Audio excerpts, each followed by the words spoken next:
The worst crimes are those committed against children, the most vulnerable members of our society. So if the abuser is meant to be caring for the child, it is an unimaginable breach of trust. In 2017, unexplained injuries began appearing on a toddler's body. Her guardian searched desperately for an answer, unaware that the perpetrator was hiding in plain sight. This is what happens when a babysitter becomes a killer. This is the murder of Lilly Hanrahan.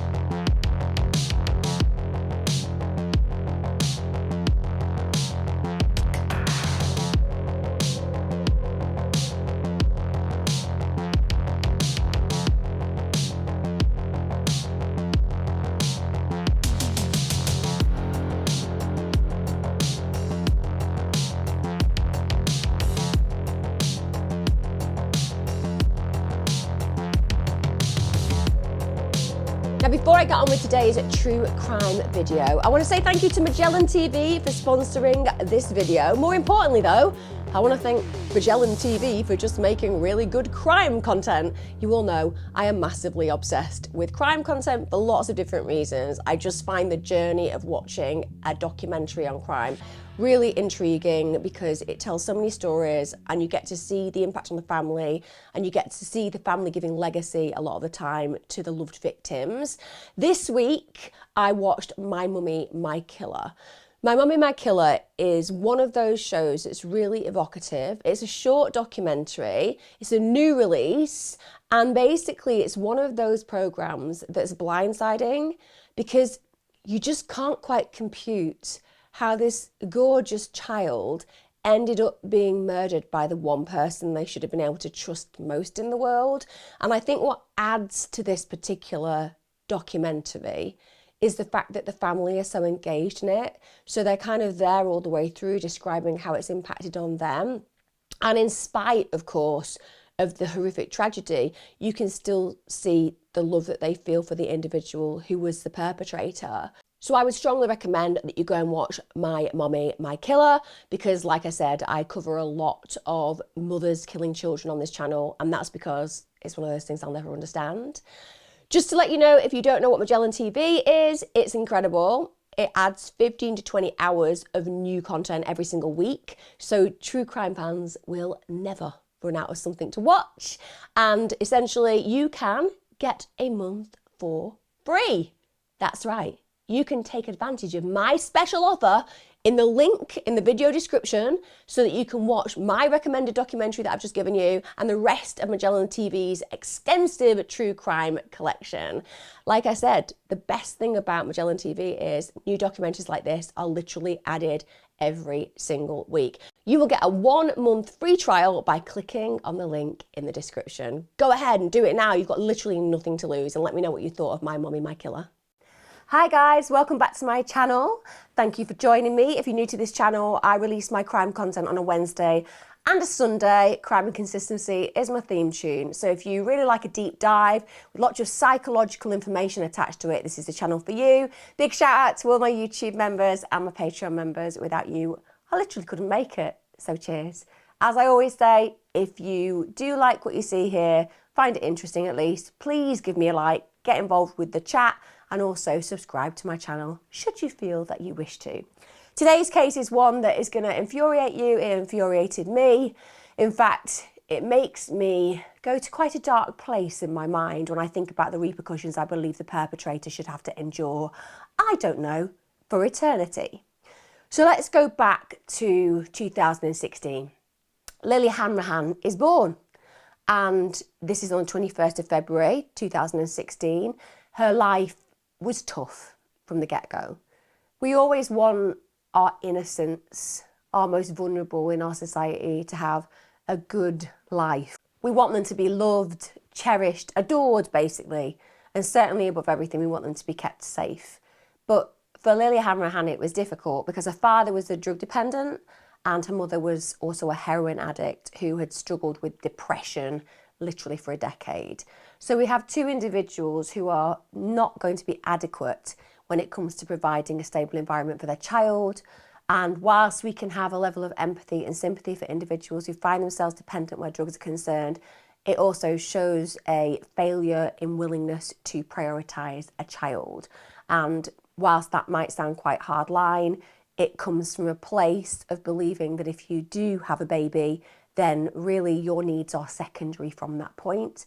And if you're an individual who chooses not to prioritise your baby, then you certainly are not in the position where you should be a parent.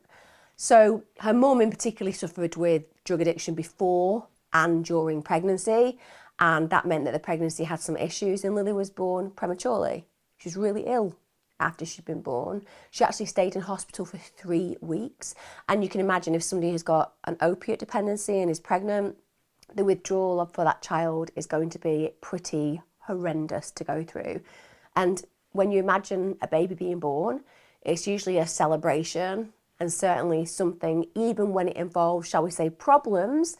My own little boy was a preterm child. It brings a lot of worry and concern, but what you are pouring into that child every single day is just love and the art of caring and healing that you provide them as a parent. Clearly for Lillie, that wasn't the case. After she gets discharged, you won't be surprised to know that her parents were completely incapable of providing any adequate care for her because of the circumstances that they were involved in. So a relative, 28-year-old Helen Corlett, ultimately takes legal guardianship of Lillie in July 2016. Now this is when Lillie was just 5 months of age. And the reason that she's not gone earlier to this particular relative is because Lillie's maternal grandmother, Leslie, had been taking really good care of her. But the thing is, for Leslie, she's also got custody of her daughter's 2 older sons. And the truth is, she's getting older. She has a huge amount of responsibility already because of the problematic behaviour of her daughter. Consequently, she feels that she can't manage looking after Lillie too. And evidently, we would all sympathise and empathise with that reality. And I have a respect level for somebody who realises they have limitations and they just can't provide the adequate care that Lillie's going to require. So Helen becomes Lillie's special guardian. Now, this woman, she already has 3 daughters of her own. They're aged 4, 8 and 10. And she opens her home to Lillie and she opens her heart to Lillie. And genuinely, Lillie becomes the sibling's little sister and is treated as you would hope and wish for her to be treated, as a really important member of their family.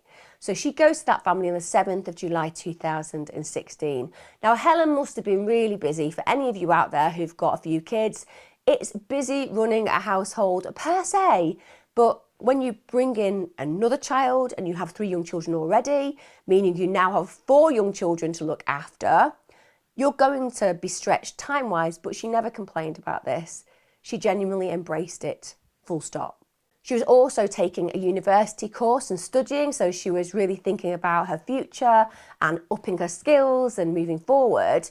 And people said that this particular individual was just an absolute loving, devoted mother to her 4 girls. And indeed, that's a really important point to note, that she considered now that she had 4 children, not 3. Now in 2017, Helen and her children are living at the Green in Northfield in Birmingham. Now 21-month-old Lillie at this point has proven to be an absolutely joyous addition to the family. People describe her as a really cheeky, happy, healthy little girl. Now, according to her family, don't get me wrong, she could also be quite shy and cautious around new people, but that's good because with secure attachment, which is what we want to aim for where children are concerned, you want a child to not automatically trust the world around them. You want a child to feel that you're the secure base, and when you're present, understandably, they feel safe enough to explore the world. But if you're not present and strangers are there, it can be quite intimidating. It takes them time to warm towards that individual. It's a very protective mechanism that fortunately, through positive attachment and secure attachment, children form. So that cautiousness around new people is actually an essential ingredient, and it shows that Lillie is doing well. And it's noted that even though she would be shy and a little bit avoidant initially, as soon as she realised that they were a safe person, she'd be dancing around with her arms in the air, just trying to have as much fun as possible. So again, we're just seeing that secure attachment playing out.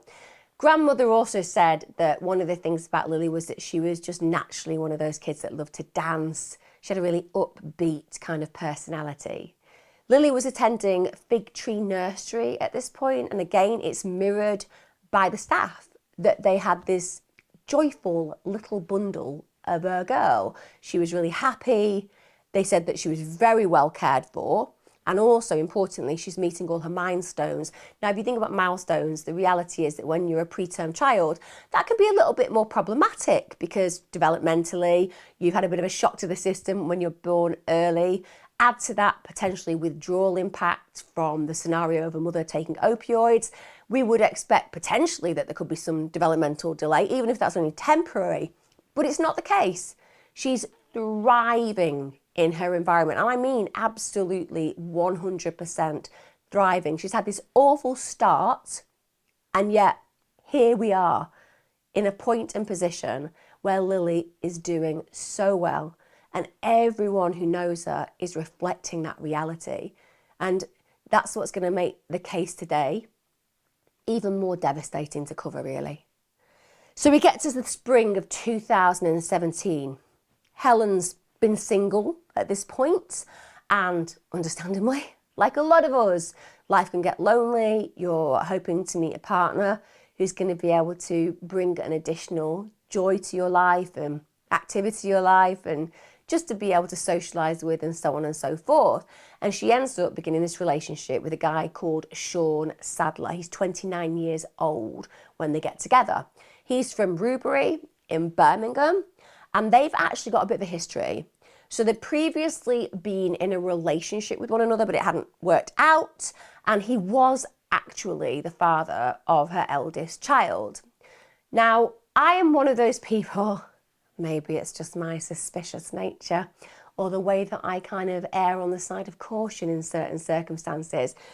But I think it's really rare that relationships that have previously failed can work at another time. It does happen. Don't throw anything at your screen. I appreciate it does happen. But statistically, it's less likely to succeed because unless you've changed all of the things that were problematic in the very first place, an instance, then logistically, you're still the same person and they're going to annoy you at some point because they are the person that you didn't want in your life back then. But they get back together.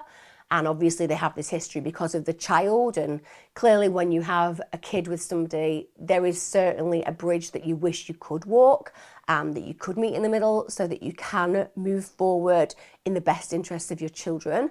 And in this case, it could be that that's a real motivating factor, that he has essentially been in her life as a parent to one of her children. And it's nice feeling that you can create that family unit. In fact, that can make people have a huge psychological bias to believing that it's worth giving it a shot, even when their instinct potentially tells them that it's a no-go. Now, their initial relationship, so when she was pregnant with her eldest child, they separated during that pregnancy. And to some degree, you could say, oh, well, that's okay, as long as he's been very solidly in the life of the eldest child, because obviously you want that person to show a level of accountability and responsibility, but he hadn't actually ever been involved in the child's life. And again, it sounds judgmental, but if you are a father of a child and you actively choose not to be involved with that child's life in any way, shape or form, you're already deadbeat as far as I am concerned. But Helen, and bear in mind, this is a woman who opens her home to a child that she hasn't born and who creates an environment that is wonderful for that child to the degree where they thrive. I can imagine that she has a very forgiving nature. So when he comes back, probably full of excuses, probably saying every single thing that she would wish to hear, that this man is reformed, changed, wants to be involved, has made mistakes, you can imagine that she's more likely to give them a compassionate stance in that belief system and to forgive them ultimately. So she decides that she'll give it another go with him. So now he starts visiting regularly. And again, if he has been absent and now is saying, I want a relationship with you, and is returning regularly to spend time with you, that's going to bolster that belief that this individual is now a decent human being. He's older, got his life together, really wants to make a go of this. So that's going to work in his favour, and it would work in anybody's favour because that's how relationships should be. But we also have to imagine that this man is potentially a high-level manipulator, and he knows how to bond quickly in a relationship, and that constant familiarity and engagement that helps you to get your feet under the door. It really does. It's a way of ensuring that you can essentially be seen as a member of the family more quickly than you probably deserve to be. So he's visiting all the time, staying overnight, and in fact, in the end, he's pretty much living there. He's spending most of his time there. So he has access to the children, and obviously, on one level, that could be a very good thing, but it can also turn out to be a really, really negative thing. Because on the surface, Sadler seems like a really decent guy. He has nailed down that mask of acceptability, responsibility, and obviously is emitting this characteristic that people basically trust. Also, some of the things that he'd done in the past, again, adds to that reputation. So he'd previously raised money at charity events. One of them had actually been to raise money for Birmingham Children's Hospital. So when he did that, he took part in white-collar boxing in 2016. And the promotional poster featured Sean the Student Sadler and a picture of him. I'm not sure I'd have gone for a name like Sean the Student Sadler. It doesn't sound contextual with boxing. I'm splitting hairs. Maybe the person creating that name wasn't very inventive. But basically, that's what they've got him on the poster. There's a picture of him there. And to be fair, Sadler was also known on the white-collar fighting circuit. There are actually some videos of his matches online. And the general consensus, from what I can understand, is that as a fighter, he was very enthusiastic, but lacked technical ability. It's just a nice way of saying he was crap at it, basically. Definitely stick to the white collar, ideally fighting the 17-year-old photocopier lad as opposed to grown-ups who could kick his ass. I sound bitter, don't I? I think you'll all agree that it's an acceptable stance to take when I talk about the rest of this story. And also, I imagine that many of you would like to get into a ring with this particular individual once you know what this story is going to entail. In fact, I would, and I have no technical ability. But then, I'm pretty good at concealing things. Just throwing it out there. Maybe the odd taser, cattle prod, something like that. I digress. So from August 2017, at this point, obviously Helen's in a relationship with him. She trusts him. So she starts entrusting him to look after Lillie on his own. This is when she's either at uni or she's busy taking her older children to activities like dance lessons. And bear in mind at this point, the only reason Helen is leaving Lillie in his care is because she thinks he is a pair of safe hands. But really sadly for her, she's unaware of this horrific excuse for a human's past. Because Sadler was far from the caring, charitable guy that he purports to be. In fact, in truth, this beast had a uncontrollable, volatile temper, a really violent history. And he had a particular penchant for targeting individuals who he saw as vulnerable, because that's what bullies do. They look for individuals with chinks in their armour and then they exploit them. He was a bully, and also he was a serial abuser of women. And his criminal record was really considerable. So we go back to April 2012. He assaults an ex-partner on 2 occasions in her own home. First of all, he grabbed her by her face, pushed her backwards before pushing her to the floor, and then he punches her in the chest 4 or 5 times. So really high level violence. Next day he goes back to her flat, they get into an argument again. He pushes her to the floor, kicks her, and punches her in the ribs. Bear in mind, this guy likes white-collar boxing, so clearly he might be useless against men, but when it comes down to physicality in relation to women, he's going to be able to cause some serious damage.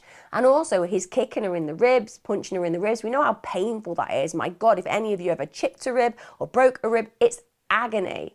But it also says something about a lack of boundaries. He really doesn't care about the damage that he's doing to her. He also then goes on to hit her on the body with a dog chain. So that's high level violence. You don't know the damage that you can do. Bear in mind, when you're punching or kicking somebody in the ribs, you can puncture their lungs. It is very dangerous. And the fact he's doing this to a woman who is clearly going to be physically weaker than him, it demonstrates the bullying, but it also demonstrates the power dynamic. This is the man who likes to dominate. And also, we've seen him kicking and punching her, pushing her to the ground, but then he's getting a dog chain. So he's had a thought about that. He's considered his options. How else can I hurt her? And he's then actually gone and fetched that chain. So that demonstrates the power that he enjoys wielding over another human being. Now, because of that, he gets convicted of 2 counts of battery. Is that enough? I don't think so, with respect. I think that's grievous bodily harm, but who am I to say this? Then we get to 2014, and this just sparks so many red flags as far as I'm concerned in this behaviour. I mean, what we've just talked about is horrific. But in 2014, he punches a woman in the face outside a social club without warning. No prelude to it, no argument, no escalation in conflict. Not that any of that would validate a man punching a woman square on in the face. This comes totally out of the blue. Now, one could say, well, that shows low impulse control. What's going on there in his brain? This is an individual who can't contain or control himself. No, that's not the case. Because what we've seen in prior attacks is that this man knows exactly what he's doing and why he's doing it. He likes the reaction. He likes the pain he causes. This is somebody who can do white-collar boxing. He knows how to control himself. There are rules and regulations. This is more about him probably, yes, being under the influence and just thinking, I'm going to do something that I enjoy doing. There is nothing more terrifying, confusing, or scary than a grown man punching you in the face without warning. And she actually required hospital treatment. Again, he gets convicted of battery. I don't think that's very strong when you think about the circumstances we just talked about. And then we get to 2017 when he's convicted of battery again. This is after another assault towards an ex-partner in March. They'd been having an argument about contact with their child. Now, he forcibly held her arm, grabbed her mobile phone from her hand and threw it across the room. When she finally calls the police, she calls them because Sadler begins smashing up her house. And all of this is leading us to a full understanding that this man is a menace to women and certainly a danger to be around them. Now, at the time that Sadler actually rekindles the relationship with Helen, he is still the subject of a restraining order as a result of that offence that I've just described. Also, he's having to attend domestic abuse perpetrators group work program. It's called Building Better Relationships. And I will tell you now that there is mixed evidence about those domestic abuse perpetrators group work programs. In fact, some of the evidence suggests that they create poorer outcomes for the perpetrators than if the perpetrator hadn't actually attended. So it's not necessarily going to be in his favour attending those when you look at the results that come out on this particular type of group work. But nonetheless, this is something that Helen is completely unaware of. Bear in mind as well that Sadler, because he's on probation, he had actually had to inform probation services that he was in a new relationship. He's required to do that because he's got this history of violence against other partners and ex-partners. So he discloses to the probation, look, I've met somebody new. Also discloses that Helen's got several young children. Now, at this point, there is a very clear process. Probation are aware that Helen is in a relationship with a violent offender. This man has a history of being violent in intimate relationships. They need to work, ideally with social services, to make sure that he is not acting in a way that could provide a problematic experience for the children or for Helen. At least they need to inform Helen so that she can make an informed choice as to whether he should be around her at all. Now, had the correct procedures been followed, Helen would have been made aware of Sadler's criminal past, but she wasn't. So she has literally no idea. And when you look at Sadler's offending behaviour, it's pretty terrifying. He'd started offending when he was still at school. So he'd assaulted classmates on occasion, he'd assaulted family members, and he'd also violently assaulted members of the public. So that in itself means that there is no change in his behaviour. We're looking at a full adult now, but this behaviour starts very early on, and if anything, is escalatory in nature. His violence isn't going anywhere. In fact, what we're seeing is an amplification of this behaviour. And unless something enormous shifts and changes, why and how will he actually adapt to a more pro-social type of behaviour per se? Now, on top of this, he also has a history of mental health problems. So he'd previously been referred to ADHD services, but he hadn't actually received any treatment for it because there was a waiting list. I find it absolutely bizarre that individuals that need support, and even though I have no sympathy and empathy for this man at all, certainly if there were issues in his teenagehood and he's been diagnosed with ADHD and he's going to be getting some help to manage some of his behaviours, and then he just gets referred but no treatment ever comes, it's paying lip service. Oh, we're going to refer you for treatment. We're not actually going to act on any of that treatment, and you're not going to get any of the help that we know you need. Now, as I always say on this channel, ADHD does not make you a horrific child abuser at all. But it's just worth noting that it's going to be an additional problem that this individual incurs during his life. Now, by September of that year, so this is literally just a month after Sadler begins looking after Lillie, Helen begins to notice bruising on the little girl. Now, it's absolutely 100% common for toddlers to have knocks and falls whilst learning to walk, without a shadow of a doubt. I was black and blue my entire childhood. In fact, my mum was questioned at the hospital because I was constantly there. You know, you can tell a kid not to climb a tree, but you can't watch that kid near a tree 24/7. And also, when you're a kid who falls out of a tree and realises that you survive, don't put you off climbing the tree. Just throwing it out. Sorry, Mum, by the way. Sure, it was a bit embarrassing being questioned. But it's the same with my kids. They were black and blue all the time. They were riding the bikes and falling off. They were on roller skates from a really young age. And they too were climbing trees. So you get used to a certain amount of black and blue bruises on their legs and arms. But what really concerns Helen is that some of the bruises that she's starting to notice, they don't look like ordinary bruises, those childhood experience bruises we expect. They look as if somebody's actually gripped Lillie, so a level of force has been exerted on this little girl. Initially, she thinks, well, you know what, maybe they've been caused at playgroup, but she also starts to have this concern, and she thinks to herself, you know what, I'm leaving Sadler with this little girl. Could it be that Sadler's the one causing these bruises? On one level, I would say that denotes a really perceptive individual caring for a child. But on another, there's a sneaky bit of me that thinks that maybe she had some concerns about Sadler. Maybe some of his behaviours weren't conducive to what she believed they should be around a child. And even though he's not doing anything outlandish, I think that she has a sixth sense. But like so many of us, we just kind of subdue that, put it to the back of our mind, sink it down in the pit of our stomach because we don't want to believe it's possible. And one of the things that he does when she starts to kind of talk about the fact that she's concerned about these bruises is that he plays the doting carer. You know, he's really concerned about these bruises, and he even says, look, you know what we need to do? We need to document them. So why don't we both take photos? We'll look at the unexplained bruises. We'll get this collection of photographs, and that way we can take a note of when this is happening and try to clarify if this is something we should be worried about. Is it happening at nursery, for example? Or are we missing something where she's concerned?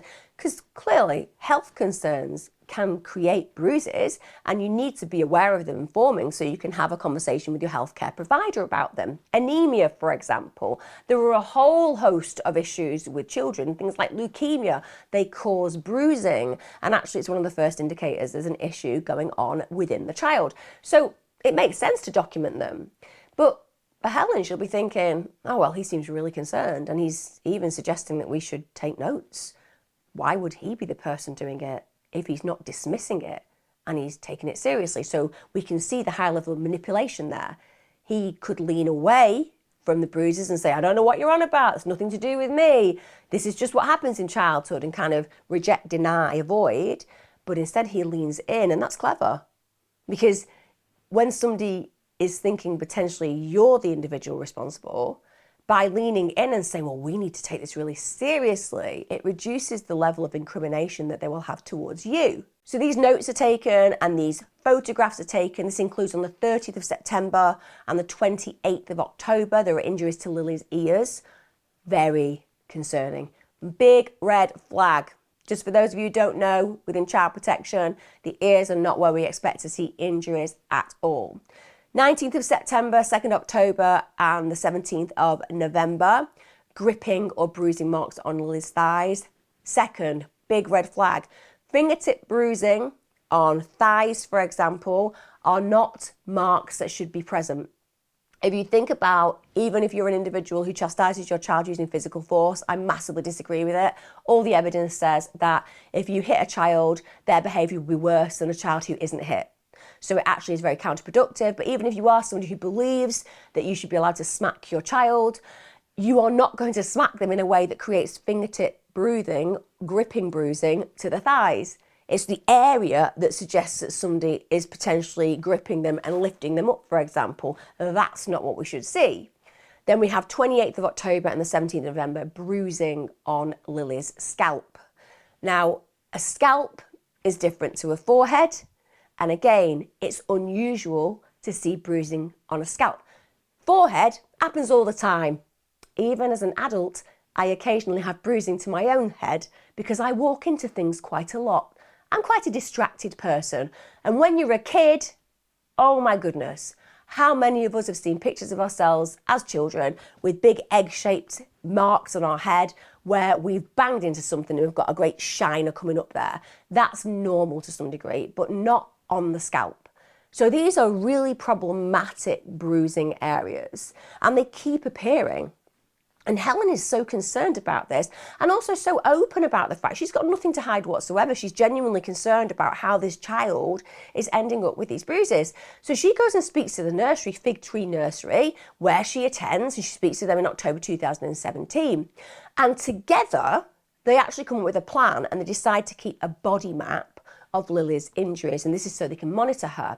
Now, I've worked in safeguarding for a lot of my career, and a body map is absolutely essential. It's a part of a welfare toolkit, and what we do with these is we record physical injuries suffered by the child. It gives us a record, it means that there's a historic piece of evidence, and on top of that, it ensures that we are all on board, that we have some concerns about the safeguarding of this child. And Helen is that worried that she even goes to her GP, and she actually asks the GP to check out the injuries. And the doctor's concerned enough to actually test for a blood disorder because they're thinking, yeah, there are quite a few unexplained injuries there. But I feel that there is a failure at this point, because if you bring a child into me as a GP and I see bruising that's fingertip orientated, that is what I would consider red flag orientated, my job is to raise a safeguarding concern. That safeguarding concern will be to social services. I will note that I have concerns about potential abuse, and I may be wrong, and that's okay, because social services will be able to check the child out and ensure that the child is in a safe place, look at what's going on in the home, maybe ask about the individuals who have access to this child. And bear in mind, we've already got one systemic failure. We have probation not informing Helen that she's with an absolute monster of a predator with a horrendous history. So if social services had been passed a safeguarding concern about this bruising, visited mum, asked questions about who has access to the children, then the likelihood is they would have found out about the fact that this man is actually staying with this child by herself. And that may well have meant that they had returned and said, look, Helen, you need to make sure this man is nowhere near your children. But for the doctor, just to try to be balanced, he's seeing this incredibly concerned mother. Even though she's not biologically a mother, she's absolutely a mother in every other way for this child.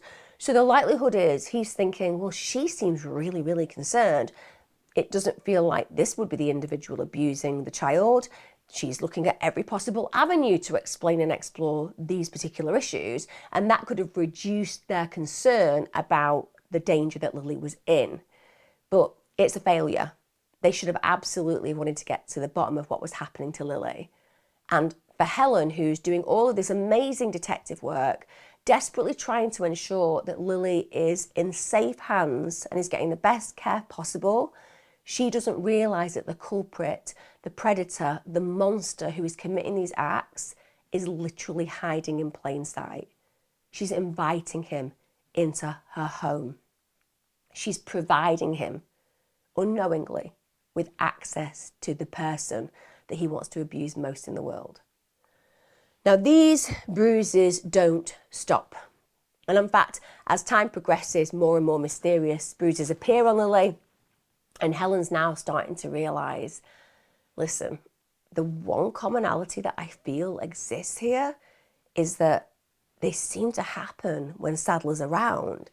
It seems to be a little bit too coincidental that this man is spending time with my little girl and she's getting more and more bruises. Now, of course, what's he doing when she's kind of talking about her fears and concerns?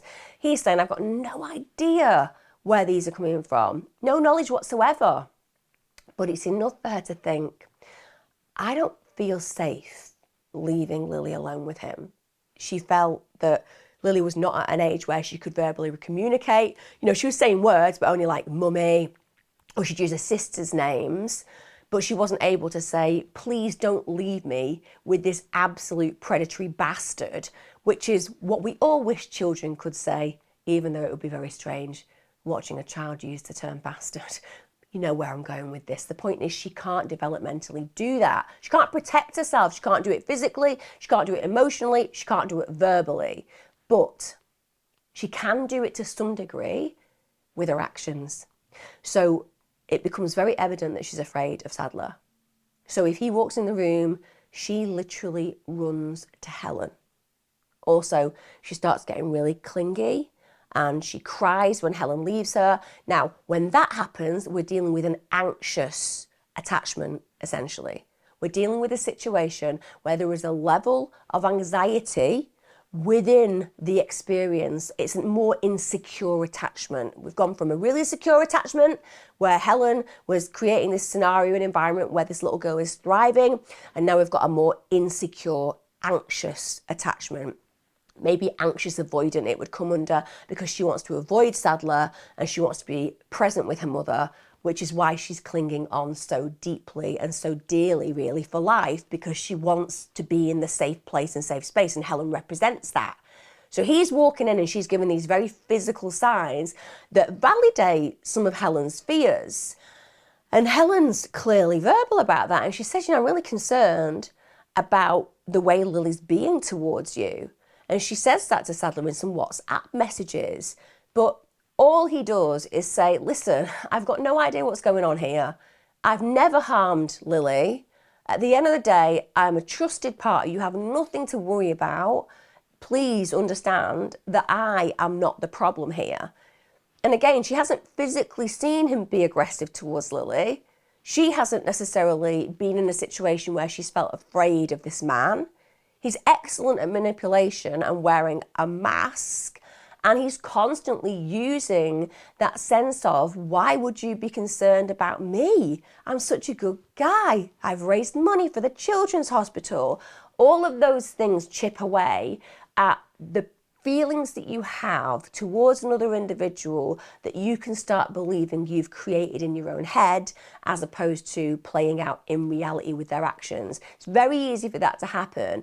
These kind of manipulators make us reason with unreasonable. We can see the evidence in front of our eyes, but they're so convincing and so compelling in the way that they just kind of reject and rebuke those particular suggestions we've made, that we in the end start questioning ourselves. And remember, this is somebody who has been violent with women all the way through. This is an individual who's got a very short, impatient temper.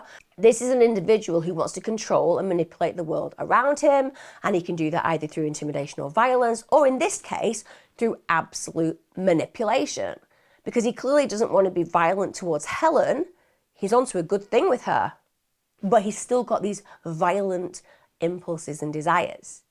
So he wants to be able to harm another human being, get away with it, but not at a cost to his level of enjoyment in his world, such as being able to go and stay with Helen most of the time. He doesn't want to compromise that.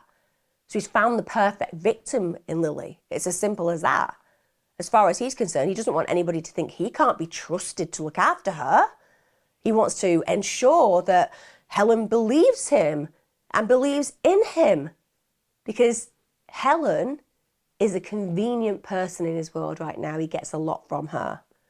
And of course, Lillie is someone who doesn't have the capacity to let the world around her know just how dangerous this individual is.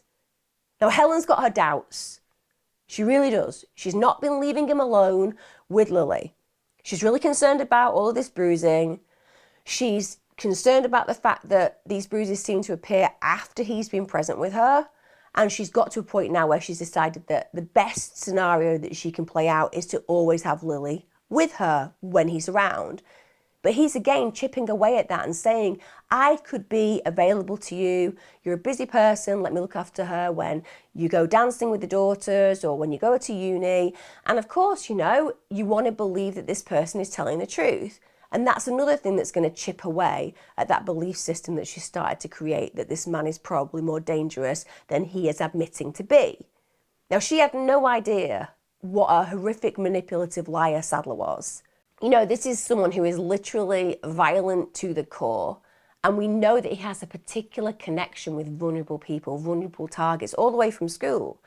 And you don't get more vulnerable than being a baby. You don't get more vulnerable than being a non-verbal child. And it turns out that since at least September 2017, this is when he just began looking after Lillie, Sadler had been physically abusing her. So all that manipulation around getting Helen out of the way, that's because Lillie was his personal punch bag.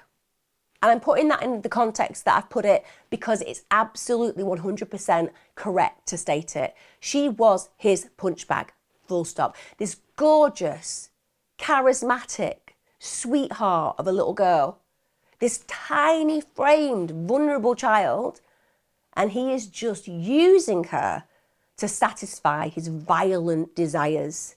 So those unexplained injuries to Lillie's ears and arms, they were caused by him literally forcibly gripping her. And he had manipulated Helen and lied to Helen consistently to get access to Lillie. Now, bear in mind, there were all those photographs that he'd taken of Lillie's injuries, and he'd taken them because he caused them, and he knew that when he was taking those photographs. And on one level, yes, he's manipulating Helen to believe that he is also concerned. But there's another bit of me that just thinks about how certain criminals really like mementos of what they have done. It gives them psychological and emotional gratification. So the knowledge that Lillie has been injured, and now he's got a catalogue that he can look through of those injuries that he knows no one knows he is causing, that will again give him a level of power. This man likes dominating, bullying, and being powerful over those more vulnerable. So of course, collecting the images is probably something that he finds really exciting, really thrilling, and it anchors him to the horrific crime. In fact, it probably incentivizes him to want to do more. And all the while, Helen is thinking that they're doing this because they both have a common cause, a desire to find out what's going on with Lillie. Now, by the November, so it's a really short amount of time, the seriousness of these assaults had escalated hugely.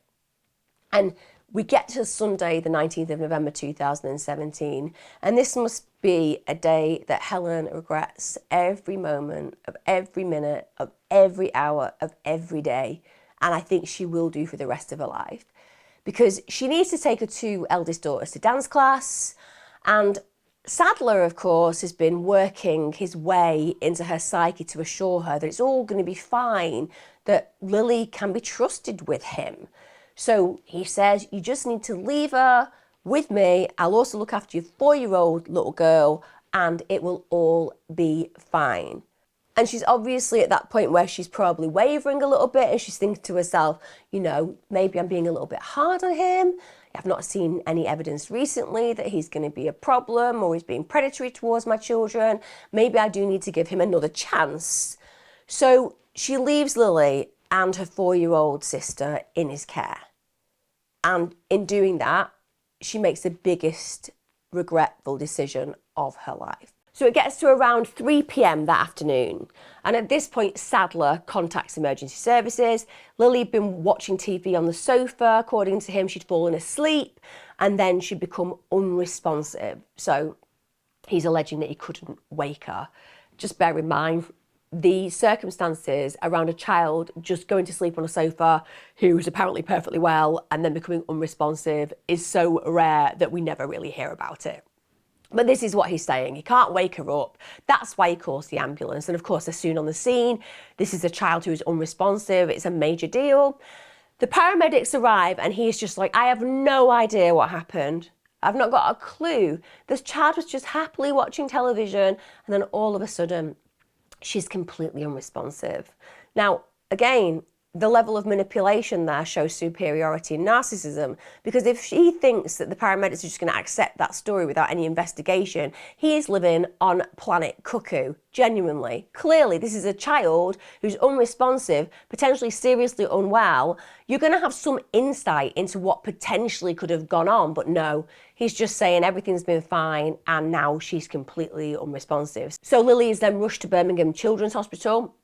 She's in an absolutely critical condition. And bear in mind, this is the same hospital that Sadler once raised cash for a charity event for. Now, he actually gets in the ambulance with her. He accompanies her because basically he's seen as the concerned carer at that moment in time.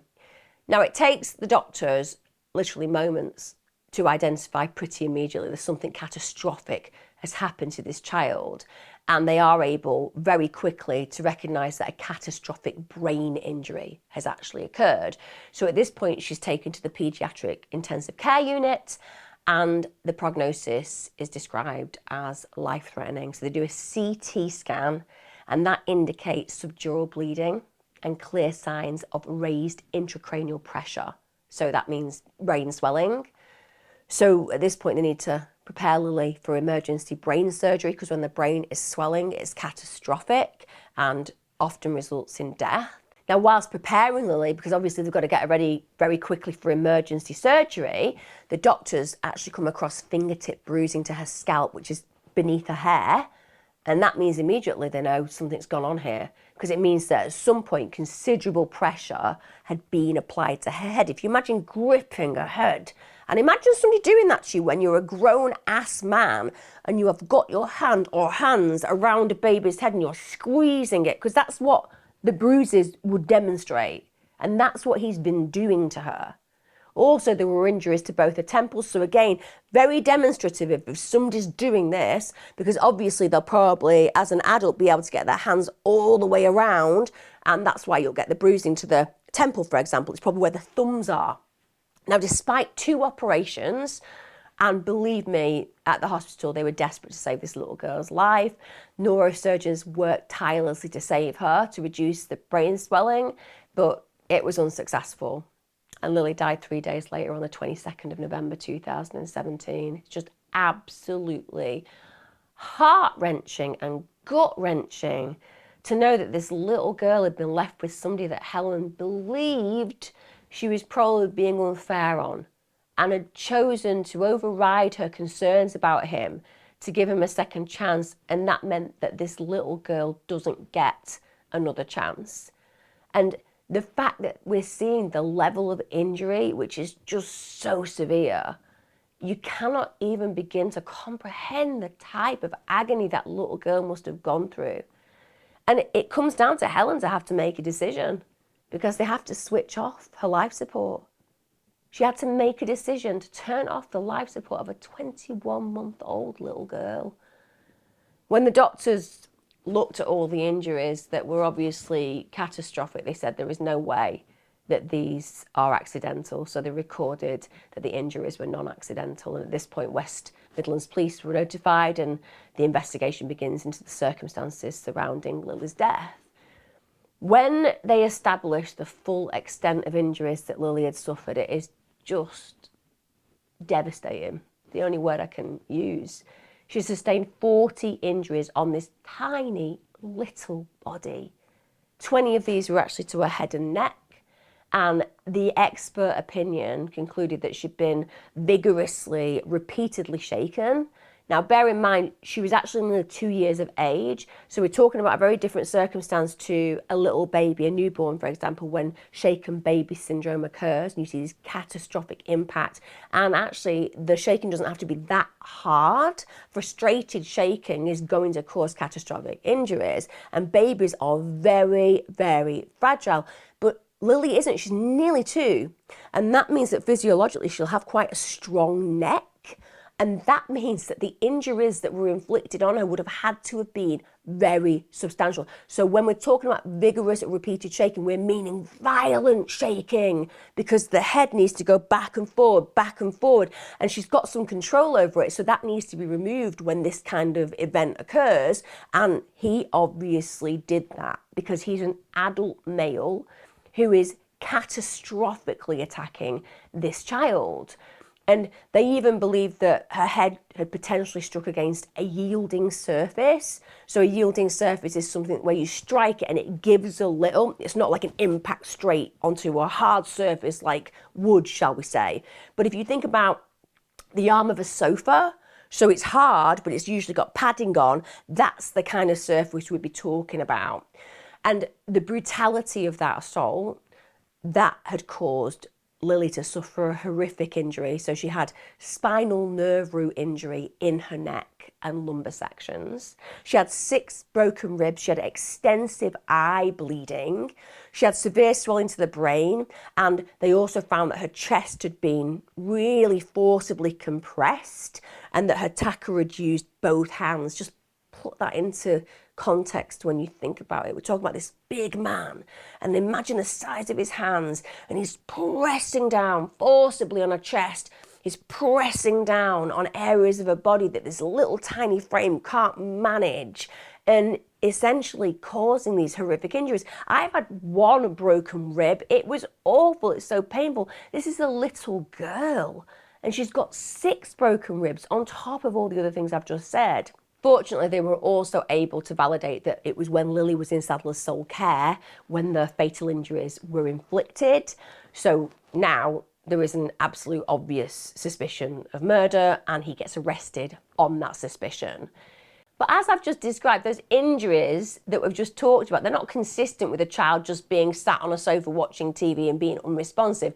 We're talking about somebody who looks like they've been in a serious car crash. And yet he's just going about his business thinking, if I say nothing and act like I've no idea what's happened, they're not going to be able to pin anything on me because I come from the school of absolutely stupid. But nonetheless, crack on, sweetheart. You're going to be very easy for the police to unravel. It's obvious to the investigators, it's obvious to the doctors that Lillie hasn't just fallen asleep and become unresponsive. She'd been brutally assaulted. Now, when the investigators get hold of Sadler's phone, of course, there's that catalogue of images that he and Helen have been collating because Helen's really concerned that something is going on with Lillie. But there are photos that Helen doesn't have. So, yeah, on one level, these mystery injuries are being recorded because they're being diligent about what's wrong with her. But Helen has no idea that one of the images is absolutely horrific. It actually shows Lillie on the sofa unconscious in a decerebrate posture. Now that is a really abnormal body posture, and it's where the arms and legs are held straight out, the toes are pointed downwards, and the neck and head are arched backwards. And the reason that that's such a distressing photograph to see is that the reason that somebody would be in that posture is it's caused by rigid tightening of muscles, and it's a typical symptom of severe brain damage. And that picture is there, and the investigators find it. And it's even more horrific when they look at the timestamp, because it's done on the day of Lillie's death, and it's taken at 1:09 p.m. that afternoon. That is almost 2 hours before Sadler even calls the ambulance. So even though He can see that she's in a terrible situation. The posture itself gives warning that there is something severely problematic going on in the physiology of the child. He does nothing. Now, I'm not saying for 1 minute that Lily's injuries would have actually been survivable. I don't believe they would have. He had done so much damage to her, but it's the fact that it highlights his callousness. It highlights the indifference that he has to her welfare. He just inflicted this horrifically violent assault on her. He must have known that she was in terrible pain. He must have known that she'd been injured very seriously. And instead of actually getting the help, he takes a photo of her and waits 2 hours because all he's concerned about is himself. He's just hoping that some miracle's going to occur and she's going to come round. And he's willing to take that chance and make that choice, even if the consequences for Lilly are absolutely catastrophic. In this case, fatal. And I'm not saying she would have survived them. I'm saying that he would never have given her an opportunity to be able to survive them no matter what, because he was thinking of his own needs. Now, they've put together what they believe played out on the day that she was killed. They think that Lilly was either playing in the living room or maybe having a nap in the living room, and then Sadler enters.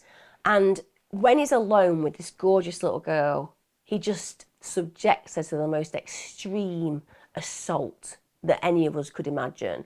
So he grabs her face and head with force. It must have been absolutely terrifying for this little girl who doesn't put a foot wrong. And then he'd have pressed with force on her chest using both of his hands. And at this point, she would literally have been unable to breathe. It would have restricted her airflow completely. And then he'd gone on to just viciously shake her repeatedly. And that's what causes the catastrophic brain injury. But that's not enough. They think that after he'd done all of those things, he'd just then thrown her against the arm of the sofa. Just the most unbelievable images to carry in our heads, isn't it? It's like he treated her like a rag doll with absolutely no care, compassion or concern about the injuries that he was going to inflict on her. And again, this is not somebody who cannot control his temper. We can see he can control his temper. He's just waiting for an opportunity to explosively use it. And she's been the perfect victim. When they do the autopsy, it later establishes that 21-month-old Lilly had also suffered prior assaults, which obviously we're all aware of because of all of the concerns that Helen had. But this assault, again, would have been purely at the hands of Sadler. It was about 2 weeks before she died. So during that attack, she suffered 3 fractured vertebrae and a pulmonary hemorrhage. That means bleeding in the lung. And if you think about the level of those injuries, can you imagine the pain that she would have been in? And when the expert medical opinion actually reached their conclusions, they said that the injuries were caused by forced bending forwards of Lily's spine, and that forced bending forwards would have actually closed her airway. They even said that following that injury, Lilly would have found it really difficult to breathe and that she would have been in constant discomfort. That was 2 weeks before she was murdered. Can you believe it? It's really hard to get our heads around those kind of impacts that we see these children suffering, that this man was torturing her. Because again, when you think about bending a child forward to the point that she literally has her breathing constricted and reduced to a point where she hemorrhages, this isn't what somebody acts like in a temper tantrum. Not that it is ever acceptable in any way, shape or form to abuse a child physically. What I am saying is a parent who snaps and hits a child, that's a completely different temperament, although I disagree with that kind of action and see it as abuse. It's still very different than somebody thinking, how can I really hurt this child? I'll bend them over really, really tightly and restrict their breathing. That's about torture. It's premeditated. It's thinking out, how can I cause real damage quietly? How can I create agonizing impacts on this baby without people necessarily knowing? And he's doing that. When we get to the trial at Birmingham Crown Court, it begins March 2021. And when the expert witnesses testify about all the multiple sites of recent healing and all the injuries that are found on Lily's small body, they say this is all evidence that this abuse had been sustained. this was a consistent theme in those last months of this little girl's life. Now, of course, what does Sadler do? Sadler's just like, no, I don't know what you're on about. Absolutely no idea what's going on here. Just walked in, Lillie was unresponsive on the sofa with literally traumatic injuries that killed her, but, you know, literally have no idea how that happened. Just sticks with it.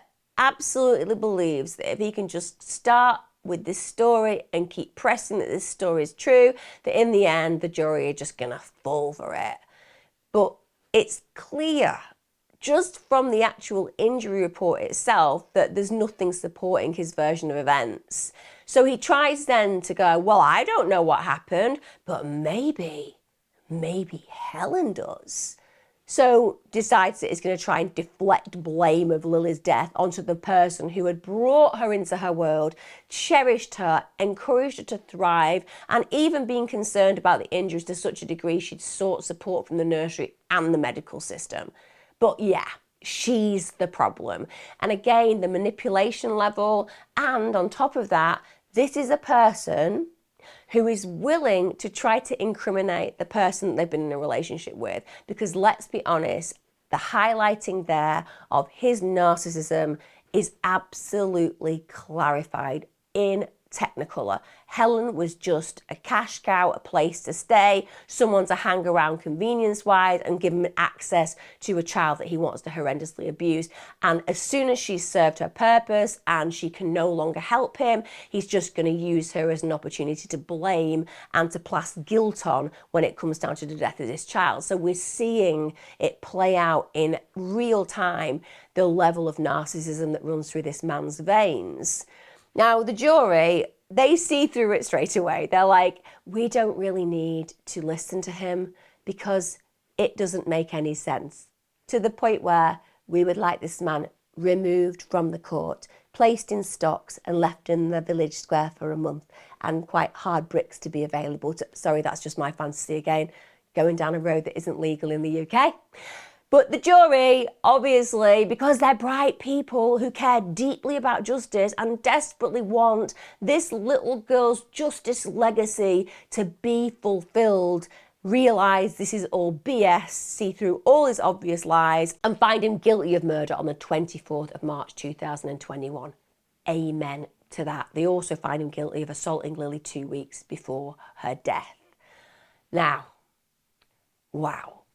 When it comes to the seriously aggravating factors in this case, they're enormous. So first of all, when you look at aggravating factors, one of the big things is going to be Lily's very young age. She's a really highly vulnerable victim. She couldn't even verbally communicate the abuse that she was suffering at his hands. Also, she was attacked in her own home. That's a sanctuary. It's a place of safety. It's where you should expect to be the most safest. That means that there was a severe breach of trust. And on top of that, in general, there's a severe breach of trust because he was given the opportunity to look after her and failed to protect her. Sadler had been in a position of care and he'd abused that position and abused it with deadly consequences. Now, this breach of trust had further been aggravated by the constant lies that Sadler was telling, because bear in mind, when Helen confronted him, he could have admitted it, but instead he just wanted more access to that little girl. So he continually lied about what he was doing around her to ensure that he could have that access and continue the abuse.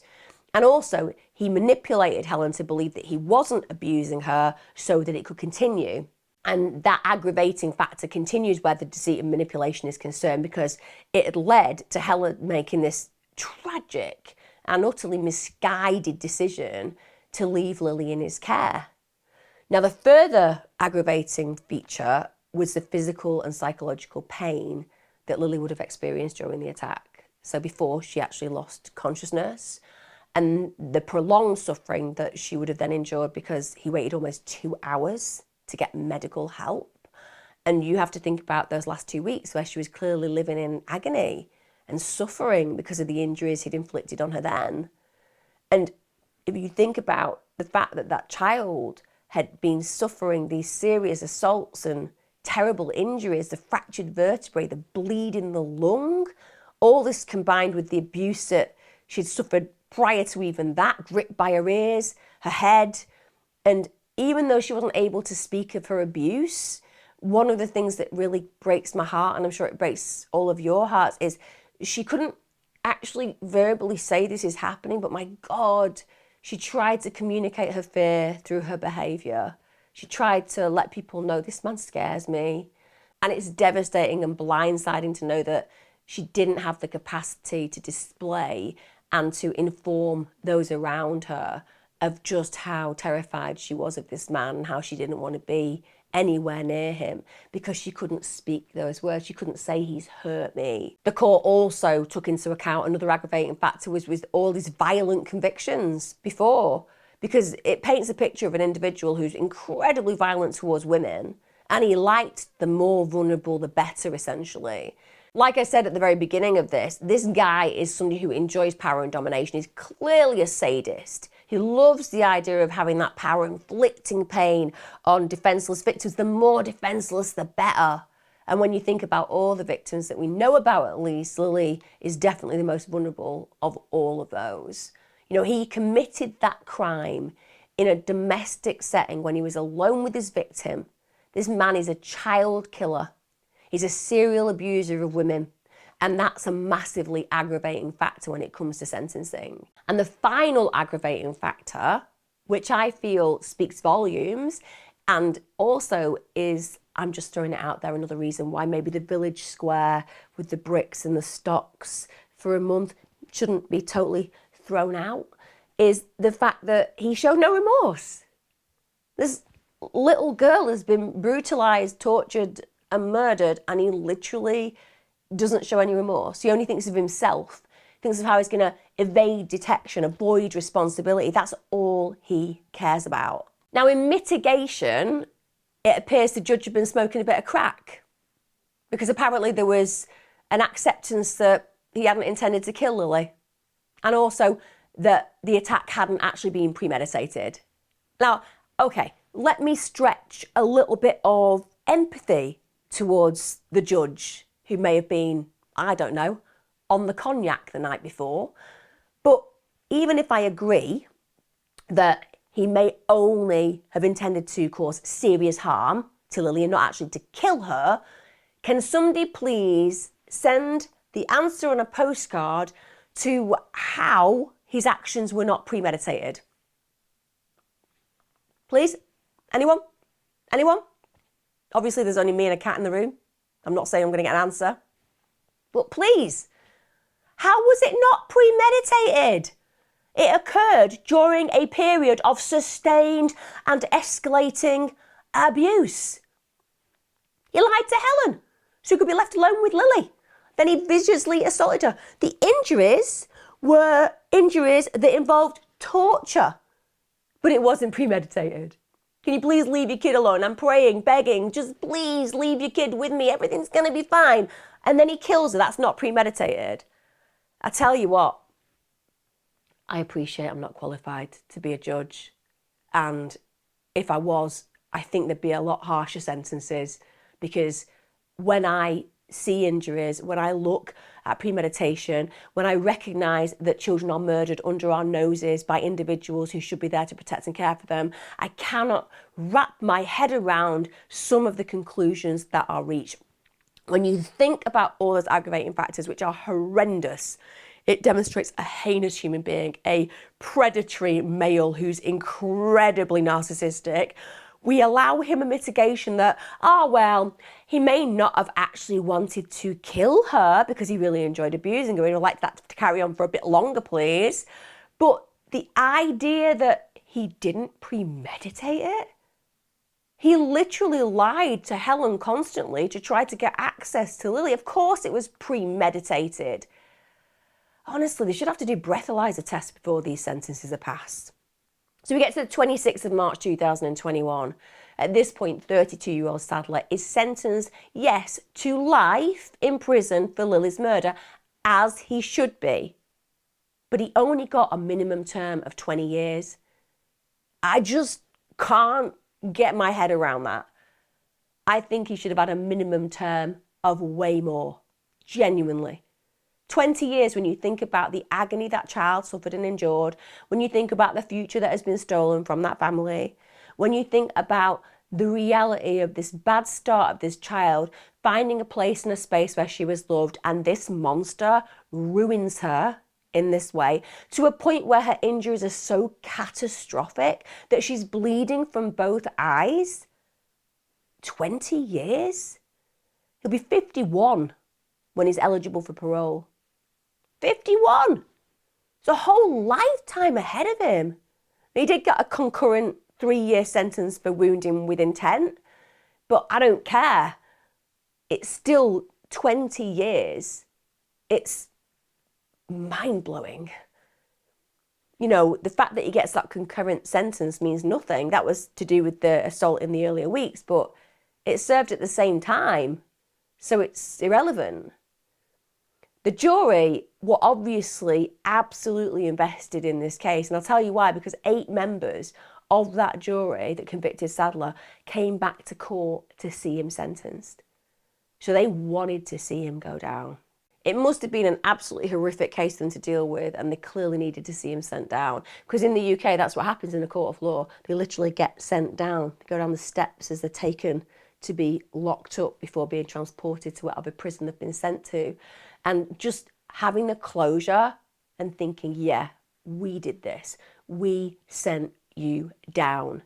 It's not satisfying. There's no satisfaction when a child has been murdered, but it's that sense of we've done the right thing.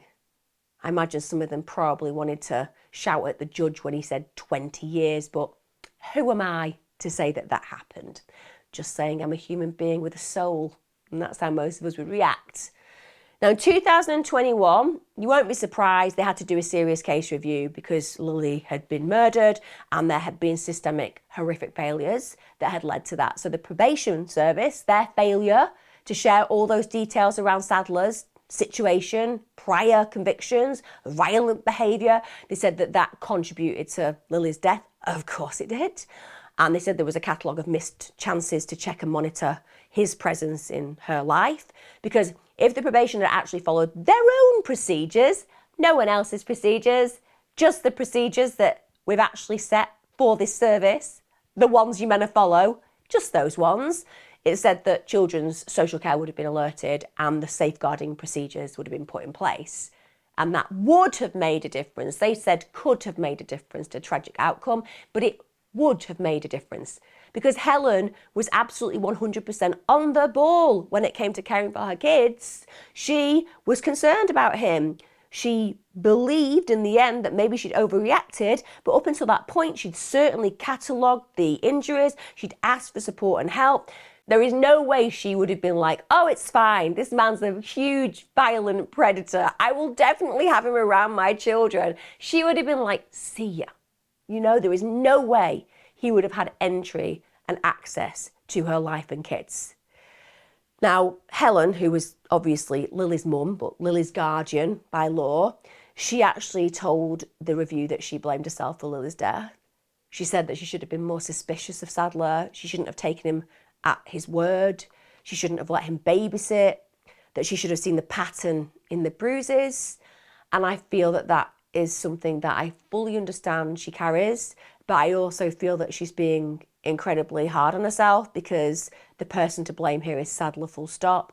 And we've all been around mass manipulators, and it's easier said than done when you actually think about acting on those fears, because often we believe that we're overreacting. And he was somebody who was excellent at that manipulation, and she now has to carry that guilt for the rest of her life. Helen also said, with respect during the review, that she did blame the police for not informing her about Sadler's conviction. She said, if I'd known about that, there was absolutely no way I would have been with him. I'd have distanced myself from him immediately. And it is really sad that she blames herself. She was clearly a loving and a devoted mother. Like I said, there is one person to blame in this. Cowardly bully, a sadistic killer, Sean Sadler. When he was convicted, Lily's grandmother Leslie said this of Lilly. Lilly was funny. She'd hear music and she was off. She just loved music. She loved dancing. She used to walk around in these big boots, and then if you picked your phone up, she'd run straight over and start pulling faces. She used to love that. And then you showed her what you'd recorded and she loved that. She was a really good kid. Those innocent moments that we capture about the children that we love, it's such a powerful reality for so many of us. You know, we see our children in their most innocent of moments just being totally immersed in life and the moments of experience that make them giggle, and the way that they make us giggle and how that reinforces those actions. And what her gran says is something I think so many of us can relate to. It's really sad that on average 3 children in the UK are killed each month by mistreatment or neglect at home. It's a horrendous statistic, that, isn't it? 3 children, 3 young people at the very beginning of their lives, having their lives stolen by the neglect of those people who were entrusted to care for them. It's a constant feeling of frustration that I have to carry, knowing that there are all these people who have direct contact with children, and yet they fail to spot the signs of abuse again and again and again. So we fail to spot them in schools, in nurseries, in GPs. But it's not just in the services that we need to get better at spotting this abuse. As a society, we need to get better at spotting these signs. We need to get better at speaking up for those who can't speak for themselves. We need to be the voices of the Lillies of this world when they can't find their voice because they're not developmentally able to. That's what needs to happen. I've said it before in my videos, I'll say it again. It takes a village to raise a child, and my God, it takes a village to protect them. I always note that one of the things that I feel is really powerfully important when we're talking about children and losing these children is that we have to get better at offending.